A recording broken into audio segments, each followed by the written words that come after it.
Assalamualaikum warahmatullahi wabarakatuh.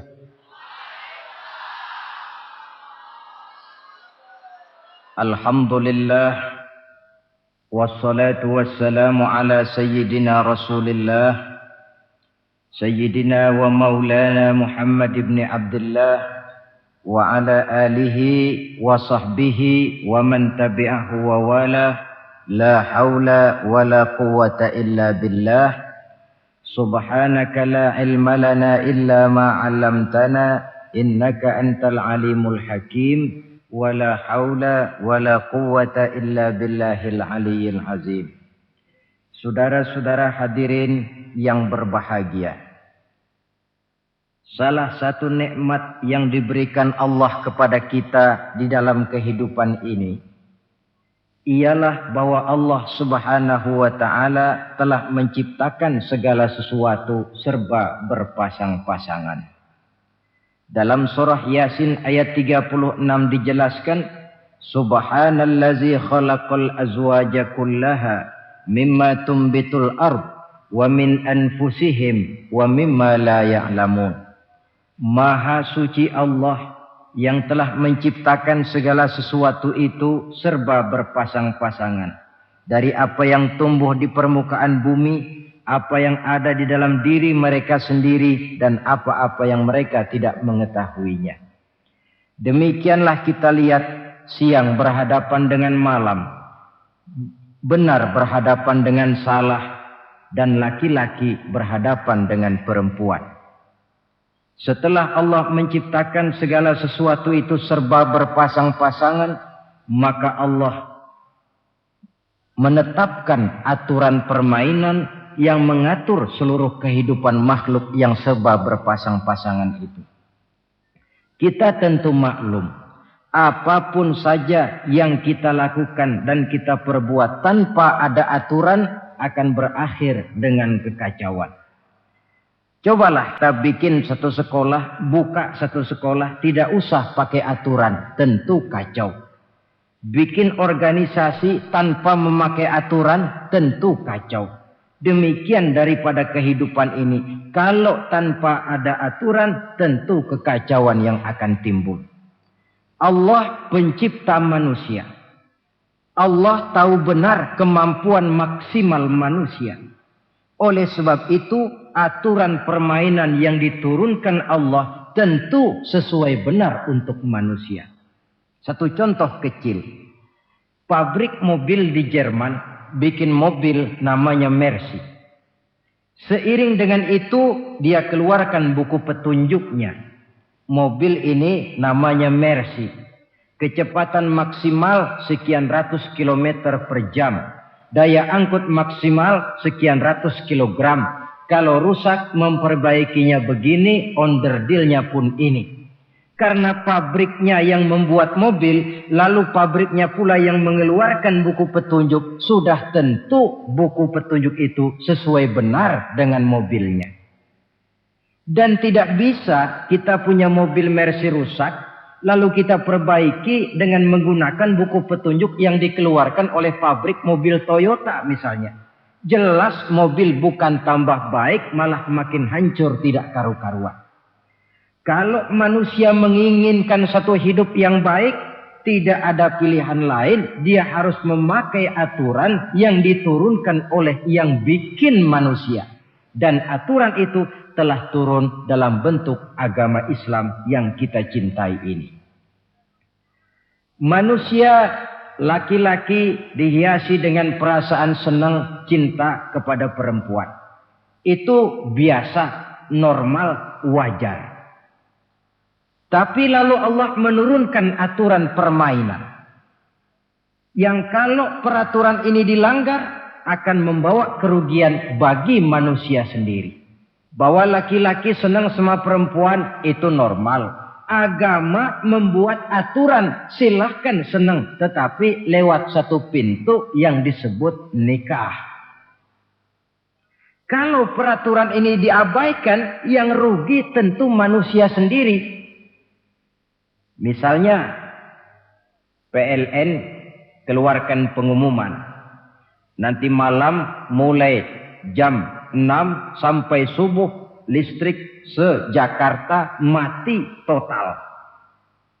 Kita ingat, ini nanti malam saya giliran ronda. Pagi-pagi sudah kita siap beli batu baterai, masukkan ke dalam baterai. Dari sejak kita beli sampai sore itu baterai kita soroti terus. Tentu setelah sore soak batu baterai itu. Datang malam berangkat kita ronda. Kalau disoroti lagi kan baterainya sudah enggak terang lagi. Sudah soak. Sebab apa? Belum waktunya sudah disoroti terus. Sekarang kalau ada orang belum masuk pintu pernikahan, nafsu seksualnya diobral terus. Itu kan sama juga belum datang malam baterainya sudah disoroti terus. Nanti masuk pernikahan soak. Berhadapan dengan istrinya barangkali sudah nggak bisa apa-apa, cuma nyengir saja. Yang rugi manusia sendiri. Itulah sebabnya Allah lalu mengatur bahwa laki senang sama perempuan lewat satu pintu yang disebut dengan nikah. Maka pada pertemuan kali ini kita akan bicara tentang nikah dalam Islam. Saya bagi kepada 3 masalah pokok saja. Pertama, pengertian dan kedudukan nikah menurut Islam. Yang kedua, motivasi pernikahan. Karena apa orang itu seharusnya melakukan nikah. Dan yang ketiga, membina rumah tangga bahagia menurut contoh Rasulullah sallallahu alaihi wasallam. Hadirin yang saya hormati, kita mulai dengan yang pertama, pengertian nikah. Dalam kehidupan sehari-hari ada 2 kata yang sering kita gunakan, kawin dan nikah. Kalimat kawin kelihatannya dipergunakan oleh semua makhluk hidup. Lain dengan nikah, ini hanya digunakan khusus untuk manusia muslim. Makanya kita sering dengar orang bilang, kucing kawin, ayam kawin, kambing kawin. Dan belum pernah kita dengar ada ayam nikah atau kucing nikah. Sebab apa? Nikah ini cuma dipakai oleh makhluk bernama manusia yang muslim. Apa pengertian nikah? Seorang tokoh, Abi Yahya Zakaria Al-Ansari, di dalam kitab Fathul Wahhabnya menjelaskan, an-nikahu aqdun yatadammanu ibahatal wat'i bilafzi inkahin au nahwihi. Nikah adalah akad, yaitu ijab dan qabul.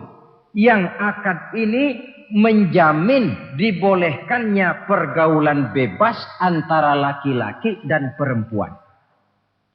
Jadi kalau sementara anak muda kita beranggapan bagaimana Islam ini kolot, masa laki-laki tidak boleh bergaul dengan perempuan, itu anggapan salah. Islam bukan saja tidak melarang, malah menganjurkan laki-laki bergaul dengan perempuan sebebas-bebasnya. Sepanjang pergaulan itu bisa dipertanggungjawabkan baik menurut hukum negara, lebih-lebih menurut hukum agama. Coba orang kalau sudah akad, sudah ijab qabul, ada saksi, ada wali, selesai itu dia masuk ke dalam kamar berdua, bergaul di situ sebebas-bebasnya, itu saya kira 100% halal. Tidak perlu lagi orang curiga, tidak perlu lagi sembunyi-sembunyi. Kenapa? Ini bentuk pergaulan yang bisa dipertanggungjawabkan. Kalau tidak, dengan dalih new morality, kebudayaan modern, lalu melakukan yang disebut free love, free sex, samen liven, hidup bersama tanpa nikah alias kumpul kebo. Dan saya kira itu kebo cuma mewakili saja. Artinya begitulah kalau binatang itu kumpul. Sebab kumpul kucing pun saya kira begitu. Kumpul ayam pun begitu. Kebo cuma mewakili binatang. dalam kalimat itu. Tengoklah berapa banyak sudah bayi-bayi yang lahir ke dunia ini tanpa tahu kemana dia harus memanggil bapak. Berapa banyak gadis-gadis bergelimpangan jadi korban dari orang-orang yang tidak bertanggung jawab. Itu semua merupakan ironi.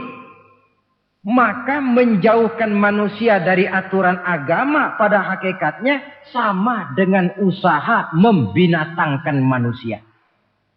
Bahkan kalau manusia sudah jauh dari aturan agama, sanggup berbuat lebih buas daripada binatang. Kita tahu yang namanya bajing itu makanannya cuma kelapa.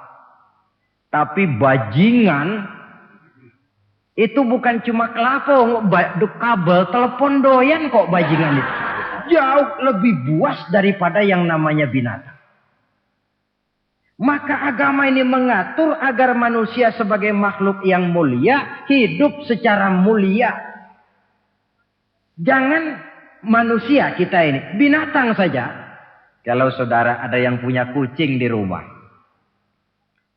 saudara taruh di depannya, saudara sendiri yang langsung kasih ikan di piring, kasih kucing. Aduh, dia akan makan dengan tenang, nikmat, lahap, tidak nengok kiri, tengok kanan. Kenapa? Dia yakin betul yang dia makan itu sudah resmi, sah. Sebab apa? Tuan rumah yang kasih.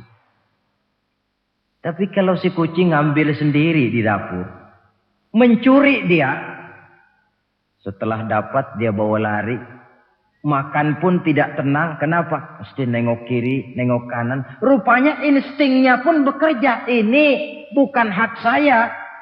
Saya mencuri. Saudara-saudara, tengok orang yang sudah terlibat dalam pergaulan suami istri yang sah. Itu kan gak perlu tengok kanan, tengok kiri. Gak perlu takut-takut. Kenapa? Sudah sah. Tapi kalau yang bukan istrinya, wah itu sudah seperti kucing nyolong ikan, tengok kiri, tengok kanan, tidak pernah mengalami ketenangan. Itu selintas pengertian nikah. Lalu bagaimana kedudukan nikah menurut Islam ini?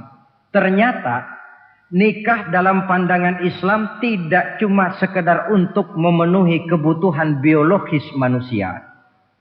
Tidak cuma sekedar untuk memperkembangbiakkan keturunan. Tidak cuma sekedar untuk mendapat ketenangan hidup. Lebih tinggi daripada sekedar itu, nikah dalam pandangan Islam ibadah. Jadi kalau kita ditanya, Pak, ibadah apa yang paling enak dalam Islam? Jawabannya jelas, nikah. Begitu enaknya ibadah yang namanya nikah ini, sampai yang sudah pernah pun pengen ulangan. Namanya ibadah. Tetapi tentu ada konsekuensi. Oleh karena nikah ibadah, dan semua ibadah dalam Islam tidak boleh dikerjakan setengah hati atau main-main. Sholat ibadah tidak boleh main-main atau setengah hati atau coba-coba. Puasa ibadah tidak boleh main-main setengah hati atau coba-coba. Dan oleh karena nikah pun ibadah punya nilai sakral, juga tidak boleh main-main setengah hati atau coba-coba. Dus nikah eksperimen tidak dikenal dalam Islam. Mas, saya dengar sampean sudah nikah ya? Iya mas, saya cuma nyoba saja kok ini kok. Kalau enak terus, enggak ya bubar. Ini tidak ada nikah eksperimen. Sebab dia punya nilai sakral yang bermotifkan ibadah. Itu pengertian dan kedudukan nikah. Lalu apa motivasi suatu pernikahan? Karena apa seharusnya orang nikah itu? Apa landasannya? Saudara, hadis yang diriwayatkan oleh Imam Bukhari, Muslim, Abu Dawud dan Ibnu Majah dari Abi Hurairah menjelaskan Nabi bersabda, "Tunkahul mar'atu li arba'in." Nikahilah perempuan karena 4 perkara. Kalau dia perempuan tentu nikahilah laki-laki karena 4 perkara. Memilih jodoh, nah inilah lengkapnya konsepsi Islam. Wong milih jodoh saja Islam itu memberikan petunjuk kok. Karena apa orang memilih jodoh itu? Kata Rasul karena 4 faktor. Pertama, 5 liha. Karena dia orang kaya. Cari yang kaya. Yang kedua, lihasabiha. Karena dia keturunan orang baik-baik. Cari keturunan orang baik-baik. Yang ketiga, lijamaliha. Karena dia cantik. Cari yang cantik. Dan yang keempat, lidiniha. Karena dia orang taat beragama. Cari orang yang taat beragama. Kalau berkumpul keempat-empatnya, rasanya surga dunia sudah. Coba lihat. Suami mana sih yang tidak bangga punya istri cantik, kaya, keturunan orang baik-baik, lalu taat beragama? Atau istri mana sih yang tidak bangga punya suami ganteng, kaya, keturunan orang baik-baik, dan taat pula beragama? Tapi kan terus terang yang kumpul keempat-empatnya kan boleh dibilang jenis makhluk langka. Sulit.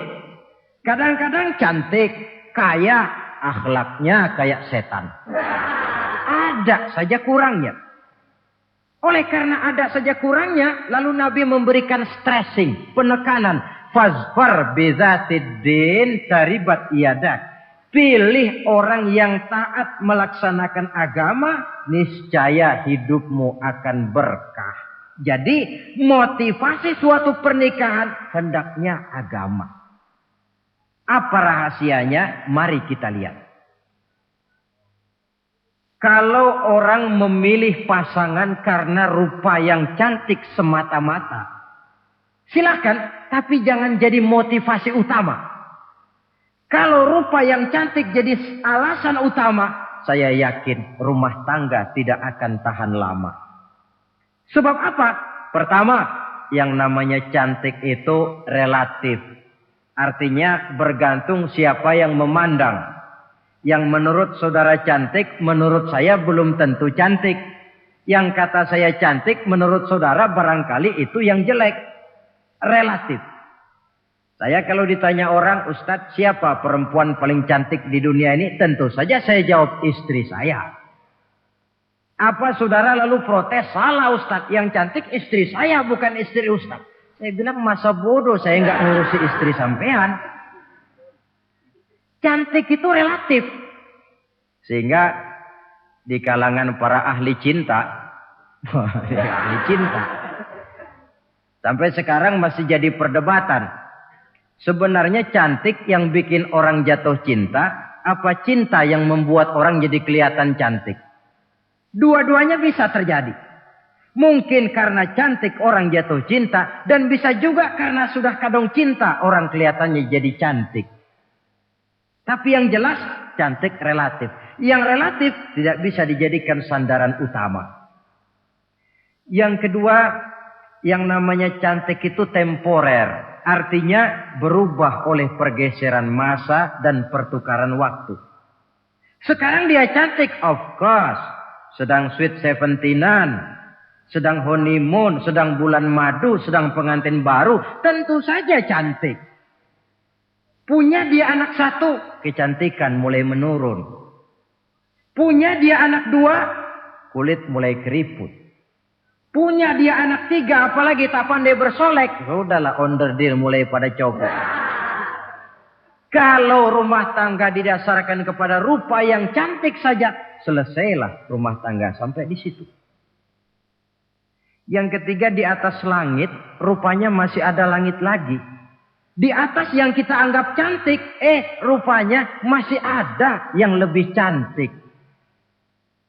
Kalau cantik yang kita kejar, kita akan jadi petualang yang pindah dari perempuan satu ke perempuan yang lain. Cinta bajak laut namanya. Di mana kapal berlabuh, di sana cinta mendarat. Saudara hadirin yang saya hormati, padahal sate dengan singkong itu kan bedanya cuma di tenggorokan. Kalau sudah masuk ke dalam perut, kenyangnya barangkali sama. Malah barangkali besok pagi kalau keluar lebih tidak enak baunya sate itu daripada singkong. Makanya orang kalau sudah nikah oleh Nabi dipesan, apabila kamu di jalan melihat perempuan yang membuat kamu kagum, cepat-cepatlah pulang ke rumah. Sebab apa? Sebab yang perempuan cantik di jalan kau lihat itu punya, istrimu juga di rumah punya. Gak percaya cobalah pulang, akurin, sama itu. Silahkan cari yang cantik, tapi jangan dijadikan motivasi utama. Yang kedua, kalau perkawinan, pernikahan cuma karena harta, silahkan cari yang kaya. Tapi kan harta itu, kata Imamul Ghazali, al-mal zillun zail. Harta bagaikan bayangan. Sore di sebelah barat, tengah hari di tengah, sore pindah ke sebelah timur. Hari ini dia kaya, besok dia bangkrut. Roda itu berputar. Kalau harta dijadikan pilihan utama, boleh jadi dalam hidup berumah tangga ada pepatah, ada uang abang disayang, tidak ada uang abang melayang. Artinya pun rumah tangga tidak akan tahan lama. Yang ketiga, kalau karena keturunan, persilahkan cari keturunan yang baik-baik. Namun toh pada akhirnya orang diajarkan bahwa kita ini mau besar atau tidak, bukan dengan jalan menyempeng kepada kebesaran orang lain, tetapi ditentukan oleh kepribadian kita sendiri. Sekarang kalau karena agama, Nabi berikan penekanan fazfar bizatid din taribat yadak. Pilih orang yang taat beragama, niscaya hidupmu akan beruntung. Apa rahasianya? Tidak lain rumah tangga Rasulullah Sallallahu Alaihi Wasallam. Yang ini artinya kita sudah masuk kepada bagian ketiga, bagaimana membina rumah tangga bahagia menurut contoh baginda Nabi. Saudara, bagaimana sih rumah tangga Rasul itu? Kelihatan dari dua ucapannya. Pendek, singkat, tapi punya pengertian filosofis yang mendalam. Dua kalimat saja beliau bilang tentang rumah tangganya, yaitu baiti jannati, rumah tanggaku laksana sorga bagiku. Bayangkan, kalau seorang suami sudah mampu berkata macam begitu, bahagia hidupnya. Ini barangkali tantangan buat kita semua. Mampukah kita di rumah tangga berkata semacam perkataan beliau tadi? Baiti jannati, rumah tanggaku laksana sorga bagiku. Padahal dari sejarah kita baca, Rasul itu rumahnya kecil. Tidurnya di atas pelepah daun korma. Sampai berbekas di pipinya. Sarapan paginya seteguk zam-zam, sepotong roti, kadang-kadang 3 butir korma. Tempat tidurnya bukan alga spring bed atau Dunlop pillow macam kita punya. Di rumahnya tidak ada mebel spaghetti model yang lagi ngetop-ngetopnya. Entah di tengah rumah macam itu, beliau sanggup berkata, baiti jannati. Kenapa kita yang hidup di zaman di mana fasilitas mestinya lebih menunjang, kok malah banyak yang berkata sebaliknya? Baiti nari, rumah tanggaku laksana neraka bagiku. Padahal dilihat dari segi materi, rumahnya bertingkat, mobilnya serba berkilat, uangnya banyak berlipat-lipat, istri pun cantik memikat, kadangkala boleh jadi jumlahnya 4. Tapi tiap hari kiamat. Kenapa ini? Marilah kita lihat. Ternyata rumah tangga Rasul itu motivasinya tidak lain agama. Agama menuntun suami dan istri masing-masing untuk tahu kewajiban dan tahu haknya. Kalau kewajiban sudah dilaksanakan, lalu hak diberikan, akan timbul pengertian, understanding. Kalau sudah ada saling pengertian, akan timbul ketenangan, feeling of security. Dan ketenangan tangga utama untuk mencapai yang disebut bahagia. Itu sebabnya hakikatnya membicarakan rumah tangga yang berdasarkan agama tidak lain adalah bagaimana seharusnya seorang suami melaksanakan kewajibannya dan seorang istri melaksanakan tugasnya. Artinya kewajiban suami itu apa? Kewajiban istri itu apa? Kewajiban istri hak suami. Kewajiban suami hak untuk istrinya. Menurut tuntunan dan tuntutan agama. Saudara hadirin. Menurut hadis riwayat Abu Dawud. Dari Muawiyah bin Haidah. Satu hari Rasul ditanya. Ya Rasul. Apa sih hak istri-istri kami ini? Artinya kewajiban kami sebagai suami ini apa? Rasul menjawab. Pertama. Antat'amaha iza ta'imta. Kau beri istrimu makan sebagaimana engkau makan. Kewajiban seorang suami yang pertama. Kewajiban yang menyangkut masalah pangan. Dan di sini rumah tangga berfungsi sebagai pengatur ekonomi. Seorang suami yang adil, makanan yang dia makan sama dengan makanan yang dimakan oleh istrinya. Adalah zalim seorang suami. Kalau punya duit dia mampir di restoran, dia makan yang enak-enak, opor ayam, rendang telur, gulai, kare dan sebagainya. Istrinya di rumah cuma toge sama kangkung tiap hari. Istri berhak nuntut karena itu hak dia. Nah, saudara hadirin. Tetapi seorang istri pun kalau sudah diberikan nafkah oleh suaminya untuk mengatur makanan, dia harus pandai mengaturnya dengan sebaik-baiknya. Menu yang teratur, gizi yang lengkap, dan saya kira yang namanya 4 sehat 5 sempurna itu kan tidak berarti bahwa hidup ini harus serba mewah, tidak. Yang penting ada variasi sehingga tidak merangsang suami untuk makan di luar. Jangan misalnya tahu suaminya senang jengkol lalu tiap hari saja jengkol. Itu kan bisa kejengkolan suami. Dengan demikian, masalah yang kelihatannya sepele tetapi yang sebenarnya bisa menjaga keharmonisan atau malah keretakan rumah tangga harus kita perhatikan dengan sebaik-baiknya. Suami memberikan nafkah. Dari jumlah itu 60% lari ke kredit, 40% lari ke dapur. Tentu pada akhirnya sang suami akan merasa curiga. Padahal barangkali istrinya pun berniat baik. Cuma hanya tidak ada keterbukaan di dalam mengurus masalah-masalah yang berhubungan dengan dapur. Inilah kewajiban yang pertama dari seorang suami. Kewajiban yang menyangkut masalah pangan. Lalu yang kedua. Wataksuwaha izaktasaita. Engkau beri istrimu pakaian sebagaimana engkau berpakaian. Suami yang adil, pakaian yang dia pakai sama harganya dengan yang dibelikan untuk istrinya. Kecuali tentu kalau istrinya ridho. Zalim seorang suami, jikalau untuk dia misalnya dia beli pakaian yang mahal-mahal. Jasnya dia pakai Switzerland wool, sarungnya Samarinda. Kalau dia pakai sepatu, belilah sepatunya. Sementara istrinya cuma pakai kain belacu saja. Kenapa mesti begitu? Sebab, saudara hadirin, istri kita sebenarnya adalah bagian daripada hidup kita. Baik dia dilihat orang, baik juga kita disebut orang. Jelek dia dipandang orang, tentu jelek juga nama kita disebut orang. Apalagi hidup bermasyarakat, kadang-kadang mulut usil itu kan sudah banyak macam ragamnya.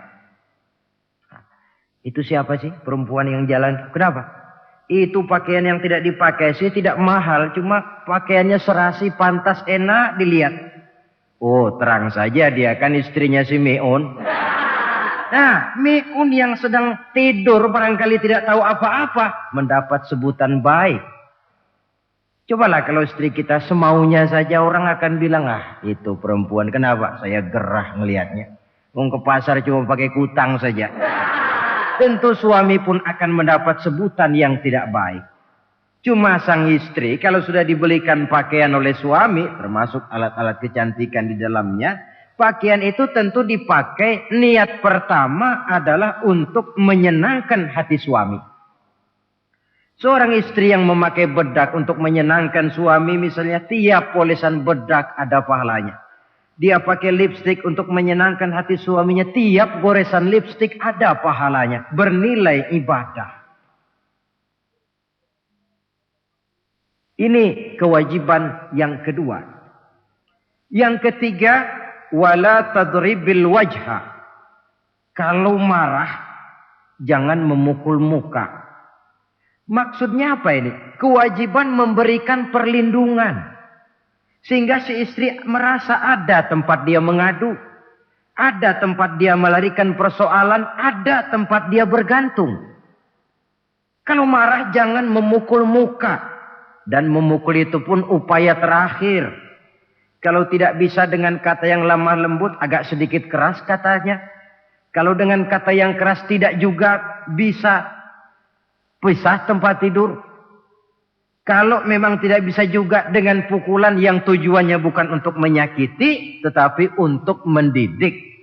Allah tadribal wajha. Kalau marah jangan memukul muka. Dan memukul pun bukan jalan pertama, tapi upaya terakhir dengan tujuan bukan untuk menyakiti, tapi untuk mendidik sang istri. Kewajiban untuk memberikan perlindungan. Yang keempat, wala tuqabbih. Jangan memburuk-burukan istrinya. Kewajiban menjaga nama baik. Sebab apa? Dalam satu bahasa yang indah, Al-Quran menjelaskan bahwa suami istri itu laksana pakaian. Hunna libasul lakum wa antum libasul lahunna. Istri pakaian untuk suami. Suami pakaian untuk istri. Lihatlah alangkah indah gaya bahasa Al-Quran ini.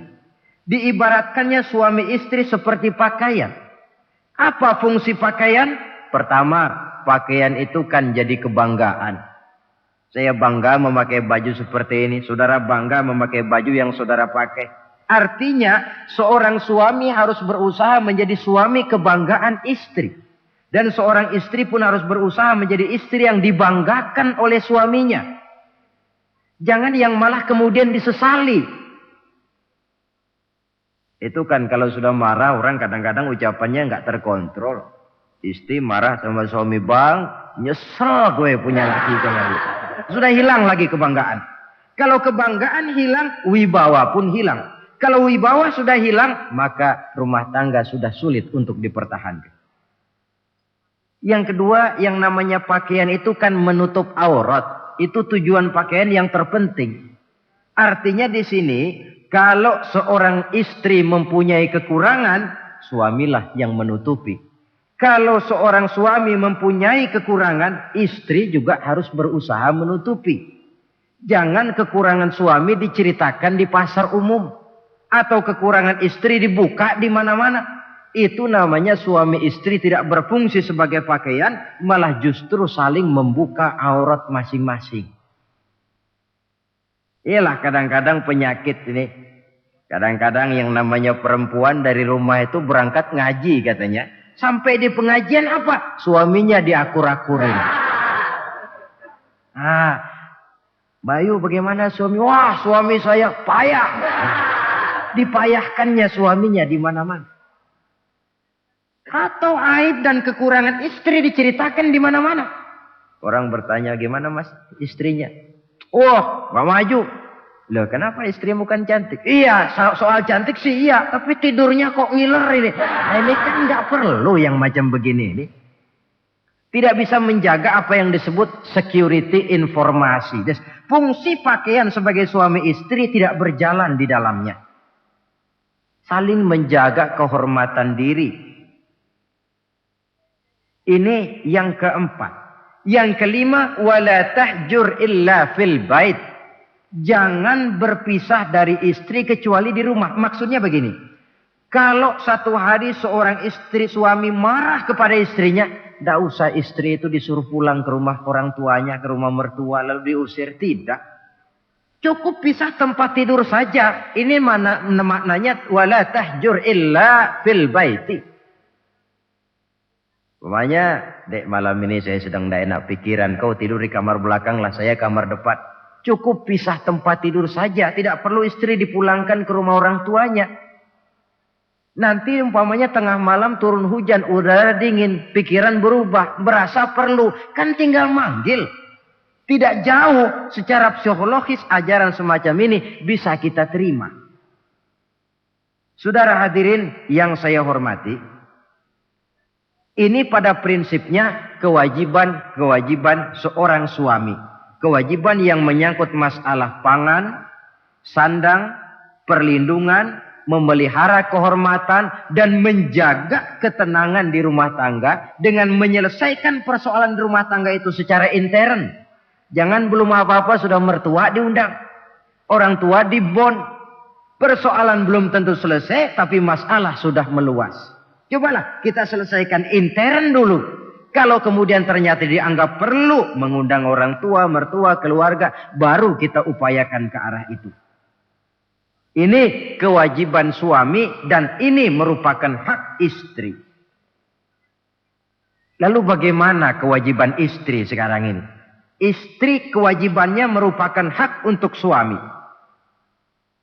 Saudara, dari hadis yang diriwayatkan Imam Ibnu Majah dari Ali bin Yazid dari Abi Umamah, Nabi bersabda, "Mastafadal mu'minu ba'da taqwallahi azza wa jalla khairan lahu min zaujatin salihah."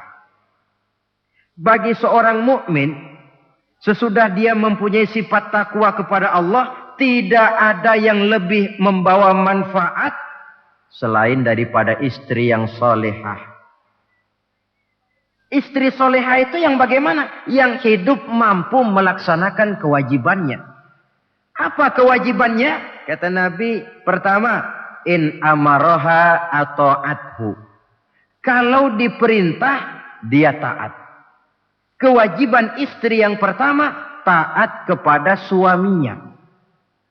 Begitu besar kewajiban taat kepada suami, sampai-sampai Nabi pernah menyatakan, "Lau kuntu amiran ahadan ayyasjuda li ahadin, la amartul mar'ata an tasjuda li zawjiha." Kalau saja boleh, kata Nabi, aku memerintahkan manusia sujud kepada sesama manusia, tentu aku perintahkan istri untuk sujud kepada suaminya. Untung saja sujud kepada manusia tidak boleh. Kalau boleh, istri itu disuruh sujud kepada suami. Tentu karena besar hak suami atas dirinya. Yang kedua, ibadah sunnah tidak mendapat izin suami juga bukan saja tidak berpahala, malah berdosa. Umpamanya, pengantin baru, si istri kebetulan santri. Malam minggu pesta, besoknya hari Senin. Si istri sudah kadang biasa hidup sebagai santri, hari Senin puasa sunnah. Dia bilang sama suaminya, "Bang, besok saya mau puasa sunnah nih, hari Senin." Kata suaminya, "Kalau kau puasa juga kau kejam. Lalu kau puasa aku disuruh ngapain?" Tidak diizinkan oleh suami dia puasa juga. Bukan saja tidak mendapat pahala, malah berdosa. Sampai amalan yang sunnah pun tidak diizinkan oleh suami, berdosa. Apalagi amalan yang mubah. Apalagi amalan yang tidak ada dasar hukumnya, perintahnya. Sepanjang perintah suami tidak untuk maksiat kepada Allah, istri wajib untuk taat. Dalam hadis lain kita temukan Nabi bersabda, "Idza da'a ar-rajulu imra'atahu ila firashihi." Kalau seorang suami memanggil istrinya ke tempat tidur. Ini bahasa kinayah. Manggil ke tempat tidur kan tentu enggak perlu penjelasan. Masa mau nyambal di tempat tidur kan enggak. Fa'abat. Si istri tidak mau. Lantaran istri tidak mau, suami jengkel. Fabata ghadbana alaiha. Sampai dalam jengkelnya tidur. La'anat hal malaikatu hatta tusbiha. Istri macam itu dilaknat, dikutuk oleh malaikat sampai datang waktu pagi. Kewajiban untuk taat. Namun sebaliknya, seorang suami pun jangan mentang-mentang istri wajib taat lalu overacting. Segalanya main tunjuk, segalanya main komando, segalanya main perintah. Sebab contoh yang diberikan oleh Rasul tidak begitu.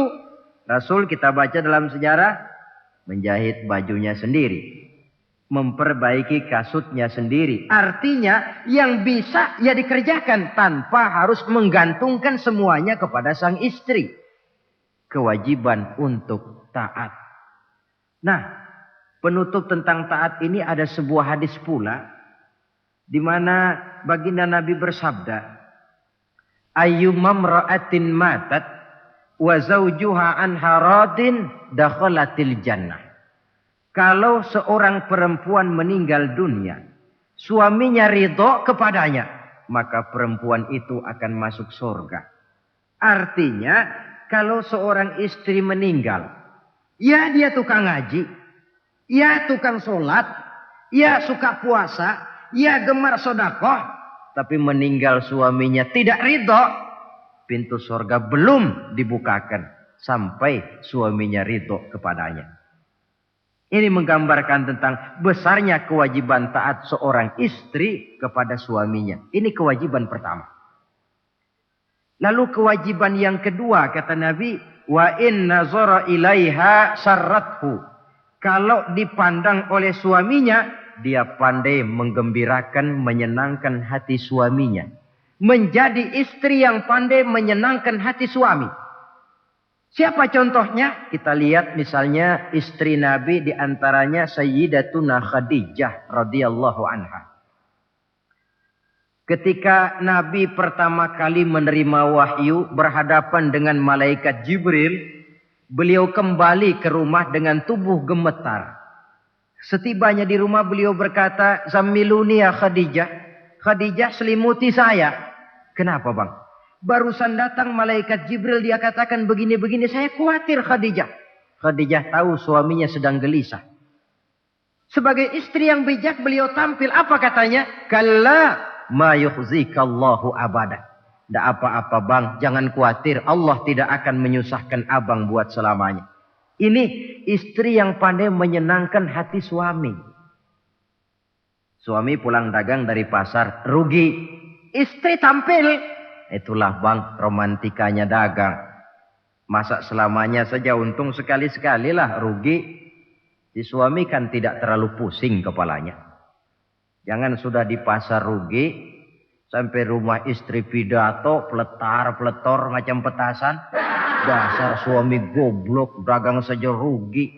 Sudahlah di pasar rugi, sampai ke rumah digoblok-goblokin. Itu nanti suami kan bisa kena penyakit yang disebut broken home. Penyakit nggak betah di rumah. Seorang istri kalau suami sudah kena penyakit tidak betah di rumah, itu mesti siap-siap mental untuk dimadu. Nah, jadi kalau tidak dimadu bagaimana? Berusaha bikin betah suami di rumah. Suami pulang kantor jam 2, setengah 2 dandan, kalau perlu setel habis.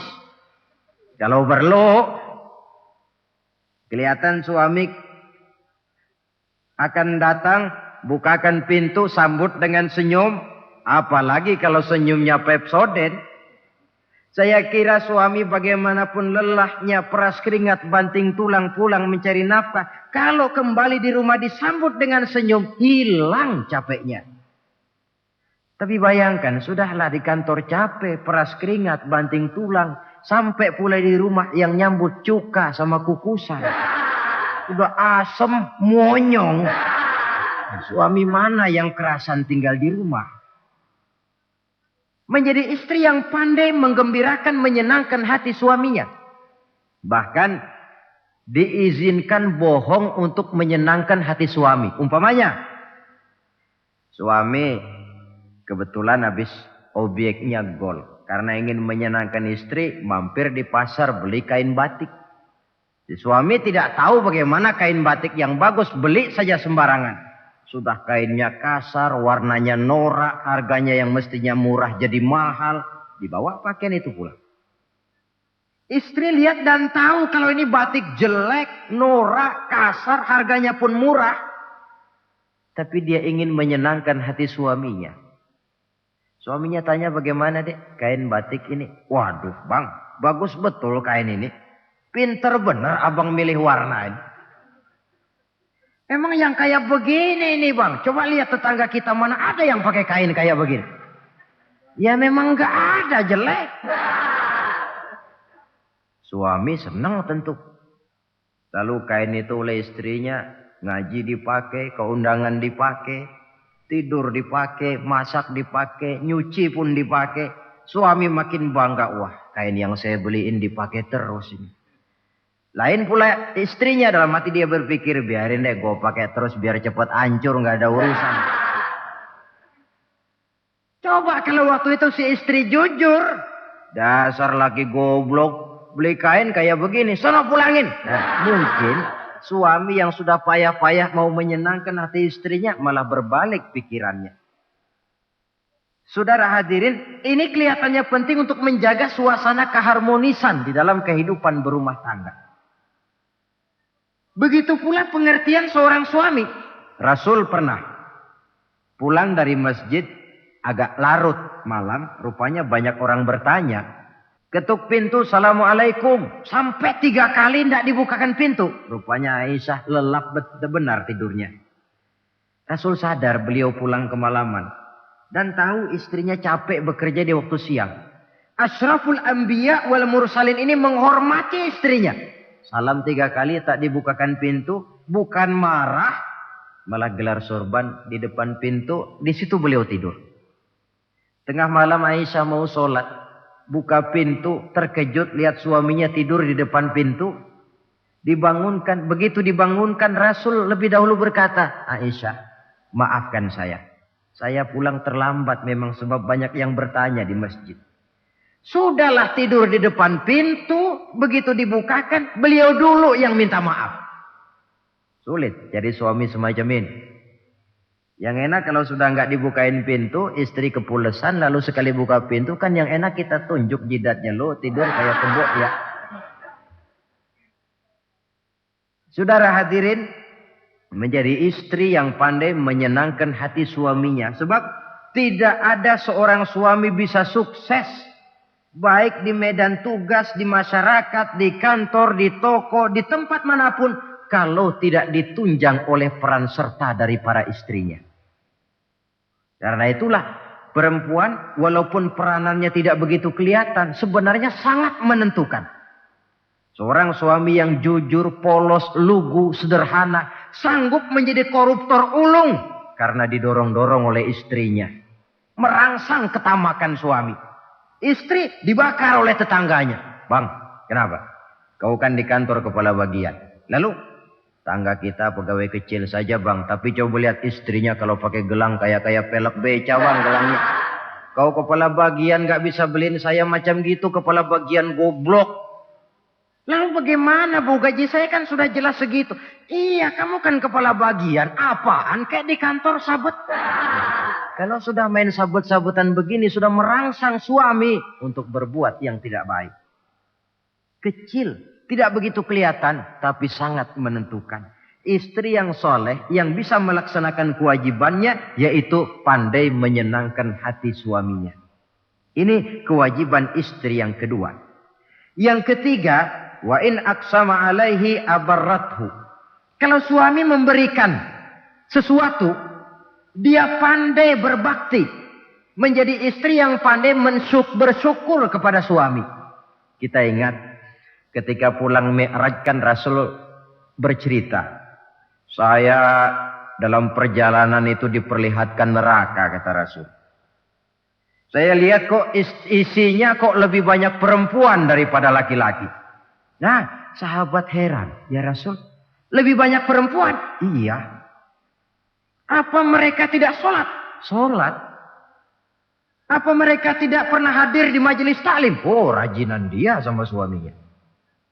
Ada apa? Tidak pernah baca Quran? Rajin. Lalu kenapa kok isinya kebagian besar perempuan? Rasul menjawab, hunna yakfurnal asir. Mereka umumnya tidak pandai bersyukur kepada suaminya.